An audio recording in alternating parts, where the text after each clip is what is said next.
ng Pasig.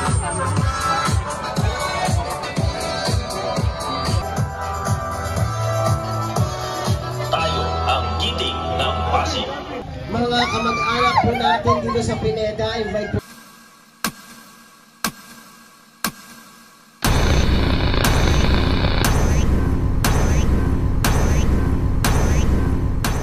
Sa pangulo siyempre ng ating Mayor Vico Soto. At siyempre mga kasama rin po natin mamaya ang ating Vice Mayor Gaga Jones. Kaya siyempre nag-isip kuya, mga kapatid po natin, mga kaibigan, mga kamag-anak po natin dito sa Pineda, invite po Volta de los Santos, Eric Gonzalez, at Kiko Lucian.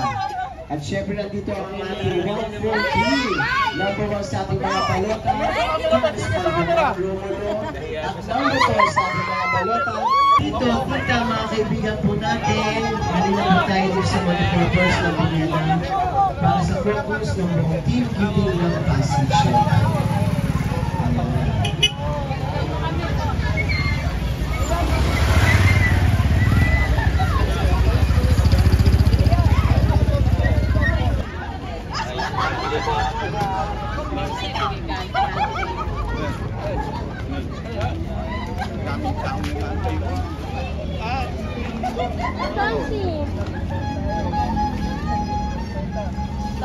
Pasig. Ayan.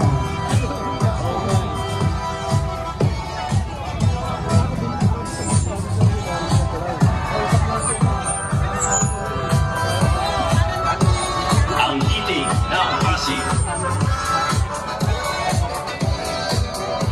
Giting ng Pasig.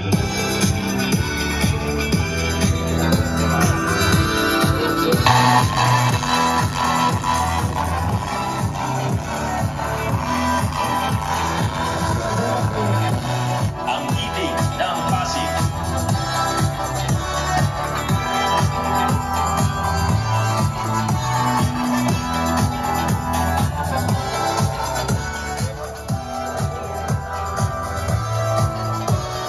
Tayo ang giting ng Pasig. Magandang umaga po sa ating lahat. Ini-invite po namin kayo makinig sa ating campus kasama po ang giting ng Pasig syempre. Sa pangulo ng ating Mayor Vico Soto.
makita lang namin yung inyong pagmamahal sa amin, talagang tanggal lahat ng pagod po namin, no?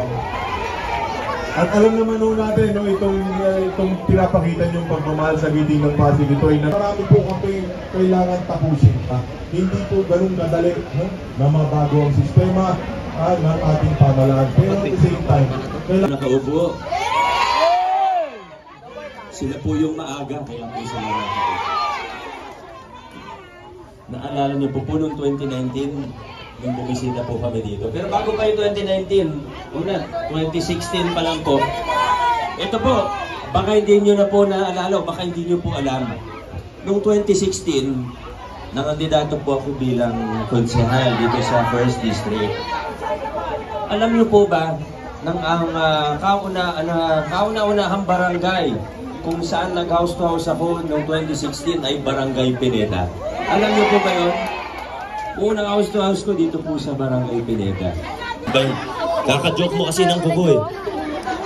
Ayun, pag umiikot po kami, dito sa Pineda, kahit sa ibang barangay, madalas pong sinasabi sa amin ng mga officials, naku, Vico, Konsi, Kong, pasensya na. Gusto rin namin ng pagbabago pero hindi kami makasama sa inyo. Kaya tanong namin, bakit naman? Ano pong problema? Ang lagi nilang sinasabi kasi sa December baka mamaya wala kaming bayong. Pinakita po natin na posible magkaroon ng isang pamahalaan kung saan pantay-pantay ang bawat isang mamamayan. Walang pinapaboran. Pagkakampi ka, ganun po ang serbisyo. Pagkalaban ka, pareho pa rin ang serbisyo. Hindi tayo namimili. Bakit po? Kasi pondo naman ng taong bayan ang ginagamit po natin. Taxpayer, kahit bata, kahit maliit, bumili lang ng isang pirasong candy, may nakapalood na doon na tax. Kaya hindi po, walang karapatan, ang mayor, walang karapatan, ang mga opisyalis ninyo na mamili kung sino lang ang siservisyohan, kung sino lang ang tutulungan, kung sino lang ang mabibigyan ng pamaskong handog at iba bang tulong mula sa ating pamahalaan. Higit sa lahat, ang Vice Mayor natin ngayon, hindi pala absent. Laging nandun, laging pumapasok pag kailangan natin siya. And then po, Vice Mayor Dodot Jaworski po yan. Yung mga konsel natin, muli po sila yung tumutulong pagka may mga, siyempre, marami rin tayong iniisip. Araw-araw, may mga 30 barangay, 1 milyon ng Pasigueño. Nasa 100 ng opisina sa City Hall. Pero sa tulong ng mga konsehan, mas natututukan ng ibang mga isyu, ibang mga bagay na hindi kaya ng isang mayor lamang. Si Eric Gonzales, bukod sa pag-uhaw tayo, naalala natin siya, ay tumulong din, nabanggit ko kanina sa health. At marami pang iba, pati yung digitization natin ng Health Records Center, si Eric Gonzales. Ang tumulong sa TODA natin. Magtanong kayo sa kahit sinong tricycle driver, alam po nila kung paano gumanda ang serbisyo ng pamahalaan. Dati huli na huli, kahit mali na, inuhuli, wala namang mali, inuhuli pa rin. Kasi may kota yung toro, yung nagtanggal niyan. At nag-ayos at ngayon nagbibigay ng iba pang tulong sa mga tricycle driver natin. Konsi Volta de los Santos. Wow, pogi. Yung tumulong sa atin para maban ng Pogo. Tayong unang LGU sa buong Pilipinas na nagban ng Pogo. Yung Tapatlon, siya rin yung tumulong sa atin para tumaas yung ceiling, para mapaganda yung microfinancing natin. Iba pang tulong sa mga negosyante, lalo na sa maliliit na negosyante. Simon Tantojo. Wow, kamukha ni Volta. Sa senior citizens, yung tumutulong sa atin para mapaganda pa yung mga benepisyo ng mga senior sa Pasig. Narinig ko niyo kanina yung sa octogenarian, yung sa expansion ng local senior pension, at marami pa pong iba. Sir Pao, Santiago. Hindi, mahina pa lang yun. Mahina pa lang yun. Depende kasi sa lakas ng bigas ko ng pangalan niya, tumataas yung taluntin naman. Pagkakaroon nyo ito ha. Konsehal Pao, Santiago. Pero pag nilakasan natin ang konti, Konsehal Pao Santiago. Pero pag ito na yung pinakamalakas, Konsehal Pao Santiago.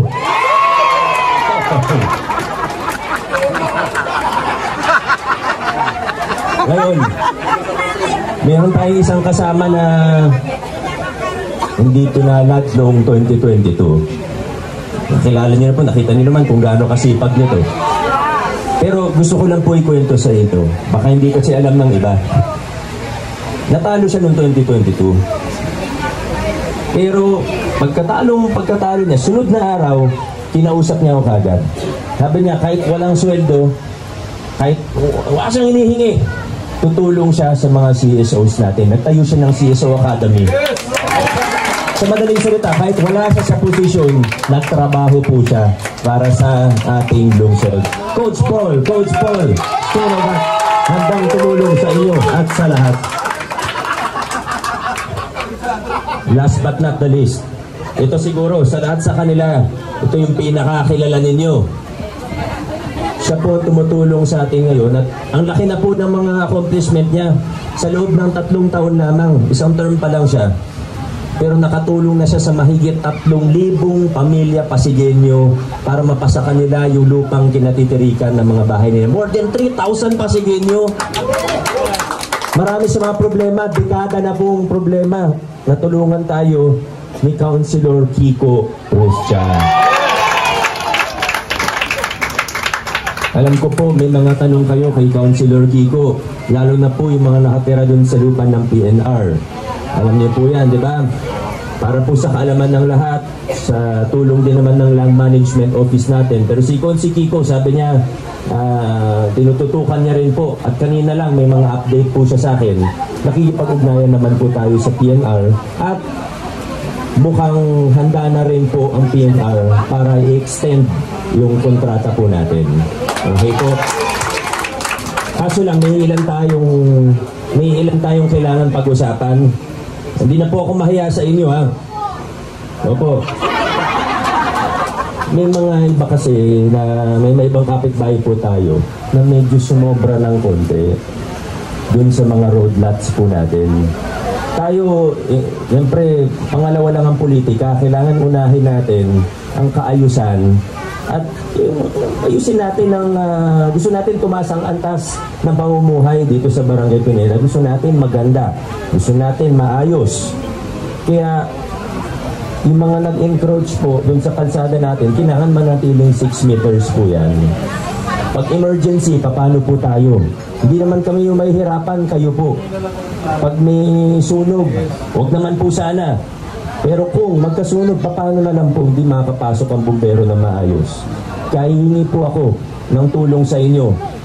Hindi na po sa eleksyon, hihingi po akong tulong sa inyo.